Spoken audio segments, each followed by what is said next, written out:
स्वागत है आप सभी का। जिन लोगों को पेट की कोई समस्या हो,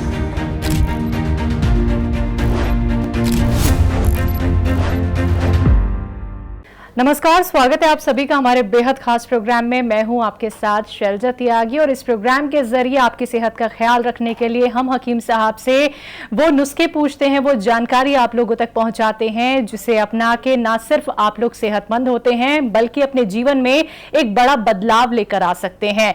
तो वो छोटी छोटी चीजें जो आपके लिए हैं महत्वपूर्ण, उन्हीं पर हम आज बात करेंगे। और आज का जो विषय है उसके बारे में जरूर आपको दर्शकों बताना चाहूंगी। आज का विषय है पानी। पानी आपके जीवन में कितना अहम किरदार निभाता है, आपके जीवन के लिए कितना जरूरी है, इन तमाम चीजों पर हम बातचीत करेंगे हकीम साहब से। तो स्टूडियो में अपना कीमती वक्त निकाल के हकीम साहब आप सभी के साथ जुड़ गए हैं, तो मिलकर स्वागत करेंगे दुनिया के सबसे मशहूर, काबिल और कामयाब हकीमों में से एक हकीम सुलेमान खान साहब का, और मिलकर उनका स्वागत करेंगे। बहुत बहुत स्वागत है सर आपका। बहुत धन्यवाद आपका। हकीम साहब, आज का विषय है हमारा पानी। पानी पीने की एक मिकदार होती है, यानी कि एक इंसान को कितना पानी पीना चाहिए ये तो आप हमें हमेशा बताते हैं, लेकिन क्या ऐसा भी है कि कुछ लोगों को कम पानी भी पीना चाहिए? तो वो कौन लोग हैं जिन्हें कम पानी पीना चाहिए? बड़ा अच्छा सवाल है ये। हाँ, देखिए, कुछ लोग ऐसे जो किसी ऐसी बीमारी से ग्रस्त है जिसमें डॉक्टर ने पानी कम पीने को बताया। उन्होंने कहा एक लीटर या एक बोतल पानी पी सकते हैं 24 घंटे में। तो उन लोगों के लिए ये तय नहीं है कि वो 2.5-3 लीटर पानी पिएं। वो अपने डॉक्टर के अनुसार ही पानी पिया करें। किडनी की बीमारियों में अक्सर जिनको डायलिसिस वगैरह का या कोई और प्रॉब्लम होता है तो डॉक्टर कम पानी पीना के बारे में कहते हैं। जी, तो पानी की खासियत को हम कैसे बढ़ा सकते हैं, और साथ ही साथ हम पानी में ऐसा क्या मिलाकर पिएं जो हमारे शरीर को फायदा पहुंचाए? पानी अपने आप में एक पेयजल है और इसमें आप जो कुछ मिला दें ये पानी वैसा बिहेव करने लगता है। जैसे मैंने बताना चाहूँगा कि अगर आप इसमें एक चुटकी अजवाइन डाल दें, 1 चुटकी या 2 चुटकी, और इसे उबाल कर पी लें तो ये आपकी पेट की सूजन को कम करेगा, बल्कि जिस्म में जहाँ जहाँ स्वेलिंग होती है उसको कम करता है। अब इसमें आप सौंफ डाल दें तो सौंफ को कहते हैं बादियान, तो ये सौंफ का पानी बन जाएगा। जिन लोगों को पेट की समस्या है वो इसको ले सकते हैं। जिनको आँखों की या रोशनी की समस्या है आँखों की, वो सौंफ ले सकते हैं। आपको जो ज़रूरत है, आपको थायराइड है तो आप 1 चम्मच धनिया इसमें उबाल के पीजिए, आपके थायराइड में फ़ायदा करेगा। तो जो ऐसी आपकी ज़रूरत है, आप अगर इन सब चीज़ों से वाकिफ़ हैं कि धनिया क्या फ़ायदा करता है और कौन सी दवा क्या फ़ायदा करती है, आप इसमें नमक ज़ैतून मिला सकते हैं। 1-2 चुटकी नमक ज़ैतून मिलाकर अगर पिएं तो आपकी किडनी, लीवर, पेट की समस्याओं को फ़ायदा करता है। जी, तो क्या हकीम साहब पानी पीने का भी कोई पोजीशन होती है, कोई तरीका होता है? हाँ, देखिए, पानी जितने भी वैद और हकीम और जो तरीका बताया, वो कहा कि बैठकर पानी पिएं। जी, खड़े होकर किसी ने आज तक नहीं बताया। और इत्मीनान से पिए, ये नहीं कि भाग के आ रहे हैं जल्दी से पानी लिया और पिया और मालूम यहाँ चुप गया। अक्सर यहाँ चुप जाता है पानी, एकदम भागा भाग अगर आप पानी पीते हैं तो आराम से बैठकर पानी पिएं और 3 सांसों में पिएं। एक बार पानी पिएं, फिर एक सांस लें, अंदर बाहर सांस खींचें और फिर पिएं। ऐसा 1 गिलास पानी को 3 घूंट में नहीं, 3 सांसों में पिया करें तो आपको फायदेमंद है। जी, पानी को हम सिप करके पिए हकीम साहब, या फिर आराम से हमें पीना चाहिए? क्या इन चीज़ों का भी एक बड़ा योगदान होता है हमारे शरीर को स्वस्थ रखने के लिए? हाँ देखिए, 3 सांसों में या 3 घूंटों में तो कम से कम 3 सांसों में पिए या उससे ज़्यादा में पिए, और सिप करके ही पीना बेहतर है। देखिए, जब तक किसी को कोई तकलीफ नहीं आती, जब तक वो अपनी मर्जी चलाता है। सही बात। जब तकलीफ आ जाती है, ऐसा भी हुआ है कि लोग भाग दौड़ कर आए हैं, पानी पिया है, और पानी पीते ही वो तड़प के गिर गए, उनकी डेथ हो गई। ये पानी इतनी खतरनाक चीज़ भी है कि अगर ये सांस की नली में चला जाए तो आदमी की डेथ भी हो सकती है जी। तो खाना और पानी बहुत आराम से, बड़े सुकून से और भगवान का शुक्र करते हुए पीना चाहिए, क्योंकि खाना और पानी इंसान की अहम ज़रूरत है। यानी कुल मिला के हम डायरेक्ट पानी ना पिए, थोड़ा सब्र के साथ सिप सिप करके पिए हकीम साहब जी। अगला सवाल ये है, क्या पानी हमारी उम्र बढ़ा सकता है? अगर हमारी उम्र बढ़ा सकता है तो वो कैसे? 2-3 तरीके हैं पानी के। एक, पानी किसी ने भी अपने घर में बोरिंग कराया, पानी ले लिया जी। अब उस पानी की क्वालिटी क्या है? सरकारी तौर पर जो टंकियां लगाई जाती हैं तो उनमें पहले उस पानी की जांच होती है कि यहाँ लगाना चाहिए या नहीं लगाना चाहिए। तो पानी की क्वालिटी क्या है इस पर डिपेंड करता है। कहीं पानी खारा आता है, कहीं गंदा पानी आता है, कहीं काला पानी आता है। तो पानी की क्वालिटी पर तवज्जो करें। और रिसर्च में ये पाया गया है कि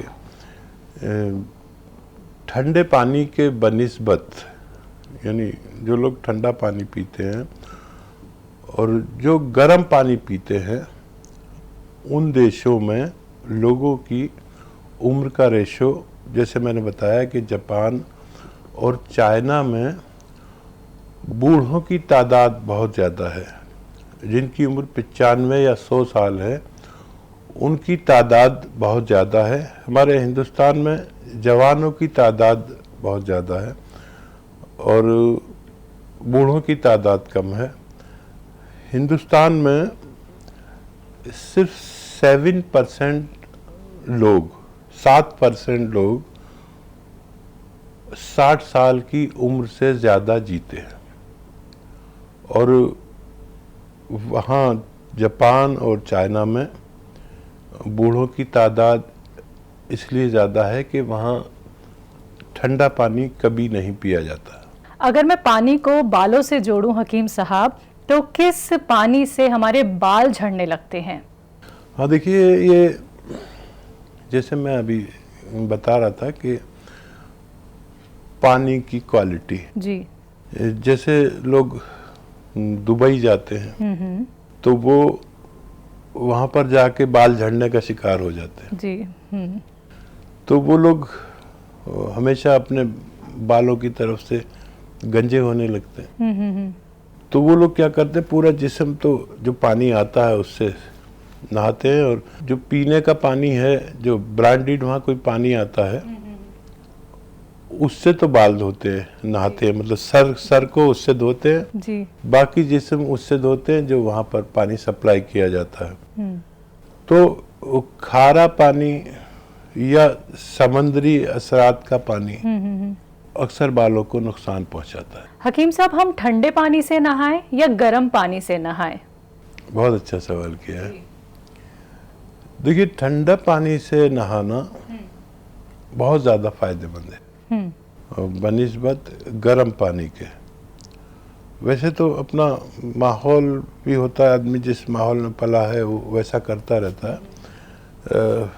हम तो ठहरे यूपी के जी। तो जब हम वहाँ बॉम्बे पहुँचे तो हम ठंडे पानी से नहाए, क्योंकि यहाँ तो हम जाड़े में ठंडे पानी से नहाते हैं जी जी। वहाँ तो गर्मी पड़ती रही थी, लोगों को बड़ी हैरत होती थी, ठंडे पानी से नहाता है। तो फिर इस पर रिसर्च हुई और पता चला कि जब हम ठंडे पानी से नहाते हैं तो हमारा जिस्म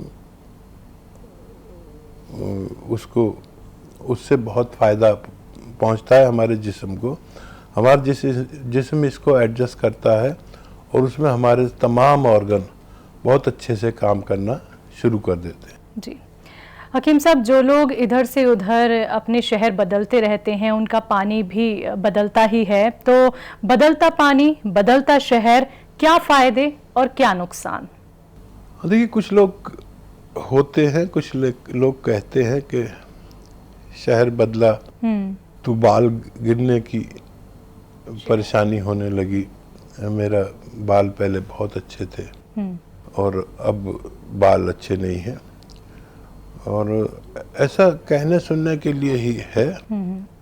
लेकिन लगता नहीं कि, क्योंकि मैं भी बहुत शहरों में होकर आया, जब मैं महाराष्ट्र गया तो मेरे काफ़ी बाल गिरने लगे थे जी। अब देखिए, बुढ़ा आदमी हूँ, आज तक मेरे बाल जवानों से ज़्यादा हैं।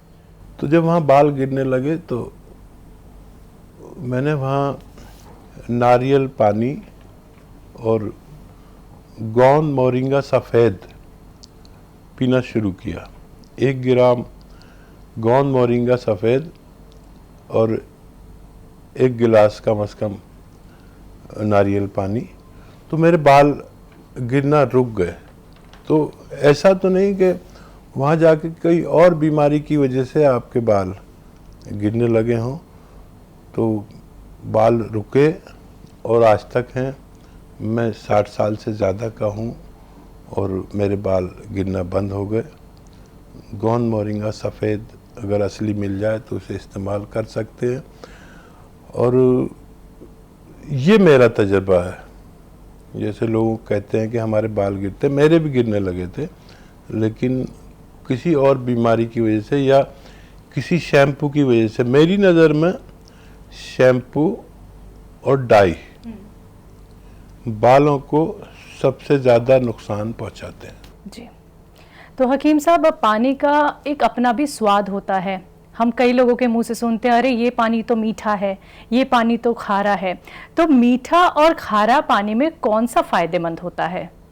हाँ, देखिए, नदियों का पानी मीठा कहलाता है और समंदर का पानी खारी कहलाता है। अब तो समंदर का पानी भी साफ करने लगे हैं। कुछ मशीनें ऐसी आ गई हैं कि पानी को बिल्कुल प्योरीफाई कर देती हैं जी। ये बहुत ज़्यादा तकलीफ़ है तो वो मशीनें लगा लें तो वो पानी साफ़ कर देती है। जो समंदर का पानी साफ़ कर सकती है जी, तो वो आपका अपने इस्तेमाल का पानी भी बहुत साफ़ कर सकती है। लेकिन मैंने ऐसा कभी किया नहीं। मैंने तो बस इतना ही चेंज किया था कि दरअसल महाराष्ट्र में ना समंदर का पानी यूज़ होता है और ना उसका ज़मीन का पानी इस्तेमाल होता है। वहाँ पर बड़ी बड़ी झीलें बना रखी हैं और जो बारिश का पानी बरसता है, महाराष्ट्र में बारिश बहुत होती है जी।